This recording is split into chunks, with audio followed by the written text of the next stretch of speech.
hemos visto el cuello uterino y el cuerpo uterino, hoy seguimos con las trompas u oviductos. Como ustedes ven, las trompas son unas estructuras tubulares que están constituidas, su pared, por tres estructuras, que son la mucosa, la muscular y la serosa. La serosa, como siempre, constituida por un epitelio plano simple o un mesotelio que reposa sobre un tejido conectivo, donde vamos a encontrar pues vasos sanguíneos, vasos linfáticos, nervios. Tiene una capa muscular constituida por músculo liso, que es el encargado pues de las contracciones, como una peristalsis que hace la trompa para ayudar al óvulo fecundado a llegar al útero. Y una mucosa que se caracteriza por estos pliegues mucosos, los pliegues exuberantes, que le dan a la luz de la trompa un aspecto laberíntico, ¿verdad? Parece como un laberinto. Y yo les explicaba pues que el espermatozoide, como es pequeño, puede meterse por cualquier partecita hasta llegar a alcanzar el óvulo. Pero si la paciente sufre una enfermedad pélvica inflamatoria, por ejemplo, estas estructuras de la mucosa pueden unirse unas con otras, producir sinequias e impedir el paso luego del óvulo fecundado hacia el útero, y es por eso que se ocurre lo que conocemos como el embarazo ectópico, cuando entonces el huevo fecundado, en vez de implantarse en el endometrio, en el útero, se implanta en la mucosa de la trompa, y ahí empieza a crecer. ¿Y qué va a pasar? Porque no va a caber, porque eso es una estructura muy pequeña, y cuando ya eso adquiera un tamaño considerable, la trompa se va a romper, ¿verdad? Y es una urgencia, un embarazo ectópico roto. Entonces, es por esa razón que la enfermedad pélvica inflamatoria debe tratarse, es por eso que los flujos deben tratarse, es por eso que debemos prevenir las enfermedades de que se adquieren sexualmente, que no solamente son el SIDA y la hepatitis B, sino que hay muchos otros microorganismos que ascienden a través del útero, llegan a las trompas y pueden producir aquí una enfermedad pélvica inflamatoria, dañando las trompas. Incluso pueden producir abscesos en el ovario y en la trompa, y dañan el ovario y la trompa y pueden producir infertilidad en esa paciente. Entonces esa es la importancia de conocer esta estructura de la mucosa, que forma estos grandes pliegues. La mucosa, como todas las mucosas, está compuesta por un epitelio que reposa sobre una lámina propia de tejido conectivo. Como ustedes ven aquí, este tejido conectivo, en el caso de la trompa, no es normal en él encontrar ni células plasmáticas y mucho menos neutrófilos. ¿Por qué? Porque esto se considera aquí que esto es estéril. Por lo tanto, no se necesita tener una vigilancia inmunológica como si lo tenemos, por ejemplo, en las vías aéreas, en las vías respiratorias, porque son los sitios de principal entrada de antígenos. Aquí observamos que la trompa en su mucosa está tapizada por un epitelio cilíndrico simple, y que claramente vemos que tiene dos clases de células, unas que tienen cilias, claritas les vemos las cilias, y otras que sobresalen como en forma de tachuelas o clavos, ya como cuando uno tiene el clavito, tiene el palito del clavito y tiene la cabecita del clavito. Son unas células como en tachuelita que sobresalen entre las ciliadas. Algo similar a lo que veíamos en el intestino cuando veíamos las células caliciformes y las células, los enterocitos, ¿verdad? Que dentro de un epitelio uno puede encontrar muchas clases de células. Entonces, una cosa es que los epitelios se clasifiquen de acuerdo a la forma de las células, y otra cosa es la función que tiene cada célula. Yo puedo ser cilíndrica, pero puede ser ciliada, o puedo tener microvellosidades, o puedo ser secretora, etc. Entonces, este es un caso donde vemos un epitelio cilíndrico ciliado con células no ciliadas, o también se le dice epitelio cilíndrico ciliado con células ciliadas y células secretoras. Aquí las vemos claramente. Estas son las ciliadas, y estas que sobresalen aquí, estas en tachuelitas, son las secretoras. epitelio cilíndrico simple con células ciliadas y células secretoras. Estas células secretoras van a producir aquellas sustancias que permiten la capacitación del espermatozoide. Mientras que en el epidídimo, las estereocilias, estas células producen ¿qué? Unas sustancias que producen la maduración del espermatozoide. Entonces, la maduración se da en el epidídimo y la capacitación se da en el aparato genital femenino. Aquí, ¿qué será este espacio que vemos aquí? Un vaso linfático. Miren qué vaso linfático tan grande. Ya parece un hueco y lo distinguimos ¿por qué? Porque tiene un endotelio, es un espacio casi que en blanco. Entonces tiene una luz muy amplia, pero una pared muy delgada, a diferencia de este que será ¿qué? Una arteria, una arteriola. Entonces, en todos los tejidos uno va a observar que hay vasos sanguíneos, aquí vemos otro. Y que en todas las mucosas siempre debajo va a haber el nacimiento de un vaso linfático. Por eso que los tumores malignos que se originan en las mucosas siempre van a irse primero por los vasos linfáticos hacia los ganglios linfáticos.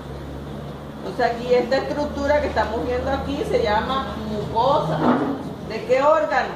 De la trompa de Falopio.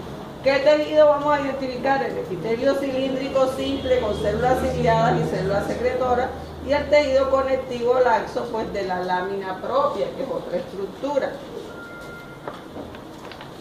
Vamos a reconocer el órgano y todas las estructuras que lo componen con sus tejidos, ya saben, con los nombres completos. En este caso son los ovarios. Para la clase de histología contamos con ovarios pueden ser de coneja, de perra, de ratona. ¿Por qué? Porque son los únicos donde nosotros podemos observar todos los folículos en los diferentes estadios, mientras que en la humana no se puede porque uno solo ovula una vez. Entonces uno, si saca un ovario, va a encontrar un solo folículo o un solo cuerpo lúteo, mientras que en estos animalitos que tienen múltiples hijos, uno va a encontrar que tienen ovulaciones múltiples y por eso encontramos múltiples folículos. Entonces decimos que el ovario se parece al ganglio ¿en qué? En que tiene una corteza y una médula. Que la corteza se caracteriza ¿por qué? Porque ahí están los folículos, igual que pasaba que en el ganglio. Lo digo que en el ganglio estaban los folículos linfoides y aquí son los folículos del ovario, los folículos en diferentes estadios de maduración. El ovario es el único órgano que está tapizado por un mesotelio modificado, ¿verdad? Hemos aprendido que el mesotelio es un epitelio plano simple, con excepción de este, que se le ha dado el nombre errado de epitelio germinal, pero que realmente no tiene absolutamente nada de germinal, sino que por estar en el ovario alguien le puso ese nombre. Entonces, si nosotros vemos la superficie del ovario, vemos que estas células son cúbicas, un epitelio cúbico simple, que ha sido llamado epitelio germinal.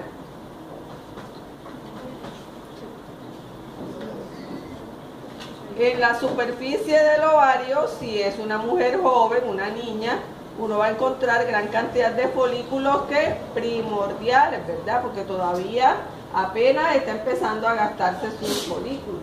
Mientras que si yo tuviera el ovario de una mujer mayor de 50 años, voy a encontrar puros cuerpos blancos, ya se gastó todos sus folículos. El ovario tiene además un estroma, ¿ya? Se conoce como estroma ovárico, un tejido conectivo especial que solo lo vemos ahí, igual como veíamos en el endometrio, que veíamos las glándulas y el estroma endometrial, así se llama acá. Entonces nosotros vemos todo este tejido que vemos aquí, que es un estroma bastante celular. Uno tiene que acostumbrarse a verlo porque es un estroma que se ve feo, o sea, puede parecer que fuera maligno porque tiene demasiadas células, ¿verdad? Pero eso es clásico de ahí. Y vemos estas estructuras pequeñitas que son los folículos primordiales. con una sola capa de células foliculares aplanadas. Y salió como paliducho, o sea, no sé por qué acá lo veo bien y así lo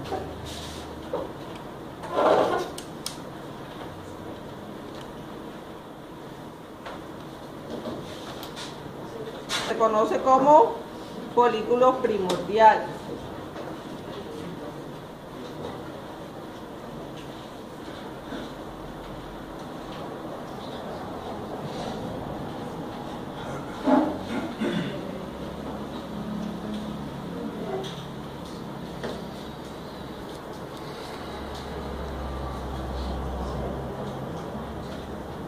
Entonces, ¿estoy dónde? En el ovario. ¿En qué parte del ovario? En la corteza. Y estoy viendo estas estructuras que están rodeadas por una capa de células aplanadas. A esto le vamos a llamar folículos primordiales. Y la célula grandota que está allá adentro es el ovocito. La bolita que ven ahí no es el núcleo, ese es el nucleolo del núcleo. Esto es el nucleolo del núcleo, que ella es una célula muy grande, ¿verdad? Ella es muy grande y esto que se ve así es el nucleolo. Esto es el nucleolo, el núcleo es todo esto y el citoplasma es todo esto. Entonces son folículos primordiales.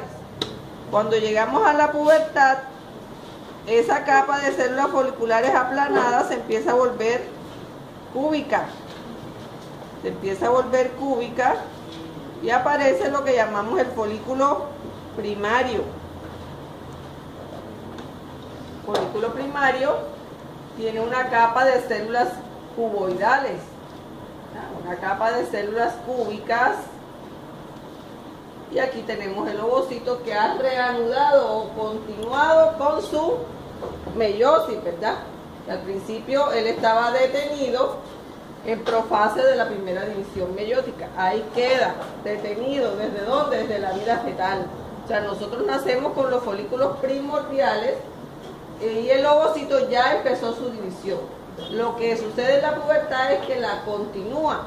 Y no solo uno, sino de 10 a 12 a 13 folículos cada mes, cada ciclo, intentan volverse un óvulo. Pero solo uno, en la mayoría de las mujeres, es el que logra llegar a ser óvulo. Los demás se degeneran por el camino. Menos en aquellas pacientes que por tradición familiar, por herencia, tienen la capacidad de ovular doble, que son las que tienen los gemelos bicigóticos, los disigóticos. O sea, lo que se hereda es la tendencia a tener gemelos disigóticos, o sea, que son dos hermanos que nacieron el mismo día, pero que pueden ser hombre y mujer, porque son dos óvulos diferentes. Son dos hermanos, pero que nacieron el mismo día. Los gemelos monocigóticos, que son los idénticos, que salen de un solo óvulo con un solo espermatozoide, esos no se heredan. Esa tendencia es esporádica. Eso le puede suceder a cualquier humano. Entonces, este es un folículo primario. ¿Qué pasa con esas células foliculares? Empiezan a dividirse y forman como si fuera, no estoy diciendo que así es lo que están grabando, ¿verdad? Como si fuera un epitelio estratificado, pero esto no es un epitelio, esto es un tejido derivado del mesodermo y de los cordones sexuales, ¿ya? Por esto todos los tumores que se derivan tanto de las células foliculares de la granulosa como los que se derivan de acá de la teca, se le llaman tumores de los cordones sexuales primitivos, porque derivan de ahí.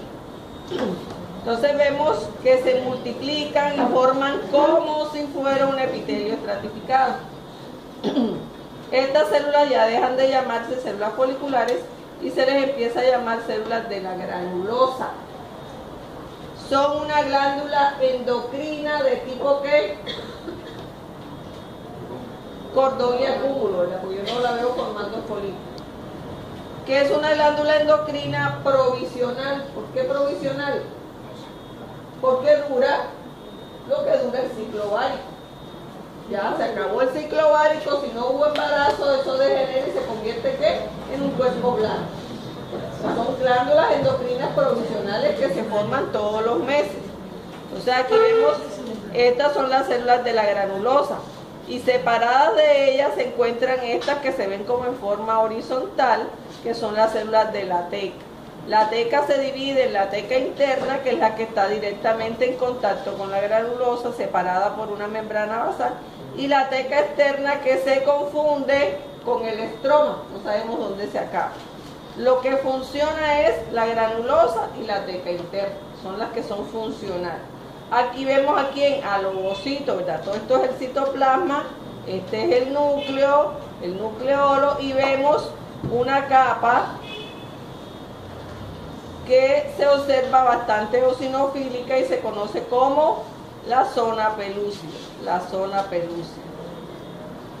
O sea, aquí vemos a este folículo, realmente es un folículo primario multilaminar, pero para no confundirlo vamos a ponerle a ustedes folículo secundario para que les quede todo clarito. Primordial, el que tiene una sola capa de células aplanadas. Primario, el que tiene una sola capa de células cúbicas.